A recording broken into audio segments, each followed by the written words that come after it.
Eh bien bonjour, j'espère que tu as la forme. Bienvenue donc dans cette nouvelle vidéo qui est une vidéo extrêmement importante. Donc c'est ce qu'on appelle la clarification de situation.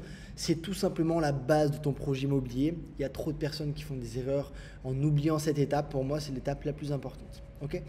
Donc qu'est-ce qu'on voit dans la clarification de situation? En fait, comme je te dis, c'est la base de ton projet. C'est-à-dire savoir combien est-ce que tu peux emprunter, la ville où tu vas investir, le secteur, les différentes stratégies que tu vas pouvoir mettre en place, le type de bien à cibler et le montant des amorces locatives. Sans ça, tu vas forcément faire des erreurs. Okay, donc c'est pour ça qu'il faut y aller step by step, finir de remplir cette fiche projet et par la suite continuer d'avancer sur les différentes étapes. Donc là, ce que je te montre, c'est ce qu'on utilise pour les membres carrément qu'on accompagne avec la méthode TRC. Alors, ce n'est pas le seul tableau qu'on va utiliser, mais ça fait partie d'un tableau qu'on utilise pour la clarification de situation. Donc, ce qu'on va voir ensemble ici, c'est la capacité d'emprunt. Donc, qu'est-ce que la capacité d'emprunt? C'est le montant que tu peux emprunter au niveau de la banque en calcul simple, en différentiel et en lissage de primes. Donc là, ici, après, ça sépare nos courtiers, etc. Mais on va voir déjà ces trois montants. Alors, comment est-ce qu'on voit ces trois montants? Tu as deux méthodes. La première méthode, c'est de le faire directement via ta banque, via ton conseiller bancaire, ce que je te conseille également. Et la deuxième méthode, c'est de le faire directement en ligne. Alors, en ligne, c'est beaucoup plus rapide. Par contre, c'est un peu moins fiable. Via ton conseiller bancaire, c'est un petit peu plus long. Par contre, c'est beaucoup plus fiable. Donc là, nous, on va le faire en ligne. Alors, comment est-ce qu'on fait ces capacités d'emprunt en ligne? C'est très simple. Moi, je me rends sur le site Meilleur taux, capacité d'emprunt. Donc, je vais ici, tu vois, hop, Meilleur taux, capacité d'emprunt. Je prends le premier. Et donc là, ça m'ouvre ce formulaire de calcul. Donc là, ici, tu vas mettre ta solde. Donc, admettons, je sais pas, moi, tu gagnes 1800 € tous les mois. Tu as 25 ans. Donc, tu vois, tu remplis en fait au fur et à mesure. Là, on met rien, là, on met rien. Ici, si jamais tu as un crédit auto, tu mets autre crédit et tu mets le montant de ton crédit auto. Si tu as un crédit locatif, tu mets ici, etc. etc. Bon, après, tu comprends le système. Ok, une fois que... donc ça, c'est cool. Donc là, je te prends l'exemple voilà, d'un Pax qui n'a pas de crédit, qui veut commencer à investir en immobilier. Il a 25 ans, il vit sur régiment. Donc, il va pouvoir emprunter sur 25 ans 122 000 €. Okay, on essaie toujours de cibler les plus grosses mensualités. C'est beaucoup plus intéressant. Ça te fait les plus gros montants en termes d'années, donc 25 ans. Ça te permet d'avoir les plus petites mensualités. Donc là, on voit qu'il a 122 000. Donc tu vois ici sur ma fiche de route, là, je vais mettre 122 000.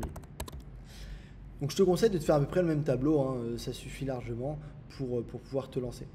Ensuite, le différentiel, qu'est-ce que c'est? En fait, le différentiel, c'est la prise en compte de tes futurs loyers. Alors là, tu vas te dire, ouais, mais comment est-ce qu'on peut savoir les futurs loyers? On n'a même pas d'appartement. En fait, nous, avec la méthode TRC, on sait que les membres qu'on accompagne, ils sont au minimum à 1500 € de loyer tous les mois. Donc, comment est-ce qu'on obtient 1500 €? Ça peut être une colocation de 3 chambres à 500 € par chambre. Ça peut être une location courte durée, donc du Airbnb, là, c'est très simple d'aller chercher 1500 €. Ça peut être un appartement qu'on a divisé en deux petits appartements à 750 € par appart, etc. etc. Ok? Si jamais toi tu ne sais pas encore, d'accord, tu te références en fait à ce qui peut se faire dans ta ville. Alors attention, si jamais tu veux faire une colocation, par exemple, ici tu peux mettre donc voilà, moi je te prends l'exemple des gars de la méthode TRC, on met 1500 € ici et donc il passe de 122 000 à 195 000. Donc tu vois, c'est intéressant. Mais ça, c'est un calcul qu'on ne fait pas vraiment. Pourquoi? Parce que nous, on veut pas cibler le montant le plus haut et se fixer sur le montant le plus haut parce qu'on ne sait jamais ce qui peut se passer. On va se fixer sur un montant moyen. Donc, on sait qu'en moyenne, un appartement pour une colocation donc de 60 mètres carrés, il se loue à une famille 800-850 € par mois. Donc ici, pour vraiment être sûr, on va mettre 850 € par mois. Okay, et tu verras quand tu fais ta demande donc, au niveau de ta banque, de ton conseiller, tu vas leur dire une capacité d'emprunt, tu vas leur dire que tu as trouvé un projet immobilier à 850 € par mois. Okay, pourquoi et pourquoi pas, pourquoi 850 et pas 1005? Comme je t'ai dit, déjà, nous, on veut être vraiment sûr, hein, on ne veut pas aller cibler vraiment trop haut. Et en plus de ça, c'est que faut que ta banque, déjà, elle fasse le calcul différentiel. Donc, ce type de calcul-là. Ensuite, si elle le fait, avec 850 € de loyer, ça passe. Pour elle, c'est good. Par contre, si tu sors 1500 € de loyer tous les mois, là, elle va se dire, ah ouais, c'est un gros montant. Donc, il va lui falloir des attestations de valeur locative. Et donc, c'est des papiers que tu vas devoir faire, etc.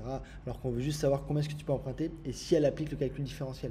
Parce que si elle l'applique, dès que tu as ton projet, après, tu pourras avoir les attestations de valeur locative et donc augmenter au maximum ta capacité d'emprunt. Donc là, on va prendre 850 € pour vraiment être sûr de loyer, de futur loyer. Et donc, ça va te permettre de passer de 122 à 163. Donc, tu vois, il y a quand même une belle hausse. Hein. Donc, on est à 63 000. Et donc ça c'est cool ce type de calcul là si jamais tu as un crédit auto, tu vois, parce que du coup ça te permet quand même de pouvoir te lancer. Et ensuite le lissage des primes c'est quoi? Bah admettons voilà, tu es à 1008 et là boum, tu sais que tu es une OPEX, je sais pas moi, dans 6 mois tu es une OPEX qui arrive. Donc forcément tu vas faire toute ta prépa OPEX, à quand je veux, ou peut-être que tu vas faire un sans tag, peut-être que tu vas faire un sans UB. Donc là tu vas finalement avoir tu vas avoir de la prime ISAO. Si jamais tu es gendarme mobile, bah, tu sais que tu vas toucher l'IJAT, etc., etc.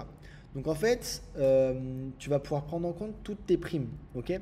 Donc admettons, c'est vrai que je t'ai donné un peu le mauvais exemple, mais admettons tu es parti en OPEX début d'année, donc au mois de janvier. Ensuite, tu es revenu d'OPEX, je sais pas, tu as fait un petit camp, ensuite tu as fait un sentinelle, bah, tu vois, tu as touché des primes. Et donc tu vas prendre toute ta fiche de solde sur un an. Et donc tu vas diviser par 12. Et avec toutes tes primes, bah, peut-être que tu vas passer de 1800 à 2000 euros, tu vois. Et donc tu vas passer en calcul simple, hop, de 122 à 136, tu vois, il y a quand même une grosse différence.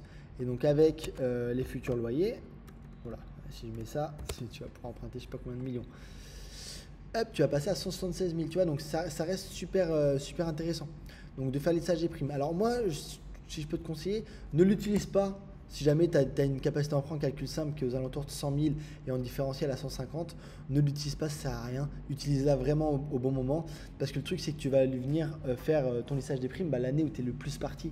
Donc si tu as encore 5-6 ans de contrat, tu sais que tu vas pas prendre l'année où tu as fait tes classes, etc. Même si tu as touché beaucoup ISAO, tu vas attendre peut-être 2-3 ans, l'année où tu es le plus parti et boum, là tu fais ce lissage des primes. Ok. Donc voilà pour cette vidéo de capacité d'emprunt. Je te retrouve donc dans la prochaine vidéo. On va voir la ville, le secteur, les stratégies, etc.